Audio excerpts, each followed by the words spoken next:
Praise the Lord. എൻ്റെ പേര് ബിജു. ഞാൻ വരുന്നത് നിലമ്പൂർ വടവേർത്ത് നിന്നാണ്. ഞാൻ കഴിഞ്ഞ ഒക്ടോബർ 5-ാം തീയതി ഇവിടെ താമസിച്ചുള്ള ധ്യാനത്തിനാണ് വന്നിരുന്നത്. ആരാധനയ്ക്ക് ശേഷം ഇവിടുന്ന് വിളിച്ചു പറഞ്ഞു, വീട്ടിലിരിക്കുന്ന ഒരു സഹോദരിയുടെ വിട്ടുമാറാത്ത തലവേദന വിട്ടുമാറുന്നു, പക്ഷേ ആ വ്യക്തി സെക്കൻഡ് സ്റ്റഡ് ധരിച്ചിട്ടുണ്ട്, അത് ഊരി മാറ്റണമെന്ന് പറഞ്ഞു. ഞാനിവിടെ വന്നത് എൻ്റെ ഭാര്യയുടെ സാക്ഷ്യം പറയാനാണ് വന്നത്. അവൾക്ക് 15 വർഷത്തോളമായി ആഴ്ചയിൽ 5 ദിവസമെങ്കിലും തലവേദനയാണ്. പെയിൻ കില്ലർ കഴിക്കാതെ തലവേദന മാറത്തില്ലായിരുന്നു. അപ്പോൾ എന്തെങ്കിലും ചെറിയൊരു ടെൻഷൻ കിട്ടിയാലോ, വെയിലത്ത് നിന്ന് തലയിൽ വിയർപ്പിളകിയാലോ, ഉറക്കം ലേശം കുറഞ്ഞു പോയാലോ ഈ തലവേദന വന്നിരിക്കും.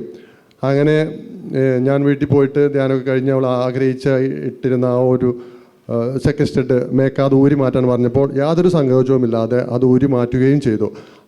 അതുമൂലം ഇപ്പോൾ ഒരു 1.5 മാസത്തോളമായി ഒരു ദിവസം പോലും ആ തലവേദന തിരിച്ചു വന്നിട്ടില്ല. ടെൻഷൻ അടിച്ചിട്ടുണ്ട്, ഉറക്കം ഒഴിച്ചിട്ടുണ്ട്, തല വിയർത്ത് കുളിച്ചിട്ടുണ്ട്, ഇതുവരെ ആ തലവേദന തിരിച്ചു വന്നിട്ടില്ല. അതേപോലെ അരമണിക്കൂർ നിന്നാലേ വെരിക്കോസിൻ്റെ കാല് പൊട്ടിയിട്ട് ചൊറിഞ്ഞ് നീരൊലിക്കുമായിരുന്നു. അപ്പോൾ 2 പ്രാവശ്യമേ ഞാൻ ഇവിടുത്തെ വെഞ്ചരിച്ച ആ ഒലിവ് ഓയിൽ തേച്ച് വിശ്വാസപ്രണവം ചൊല്ലി പ്രാർത്ഥിച്ചിട്ടുള്ളൂ. ആ ചൊറിച്ചിൽ മാറി, ആ പാട് വരെ അവിടുന്ന് മാറി. മേക്കാതെ ഊരി മാറ്റിയതോടെ എൻ്റെ മോളും അവൾ ഇട്ടിരുന്ന മേക്കാതും ഊരി മാറ്റി. അതോടെ അവളുടെ ആ അലർജി, തുമ്മുന്ന അലർജി, അതോടെ അവളുടെ ആ അലർജിയും വിട്ടുമാറി.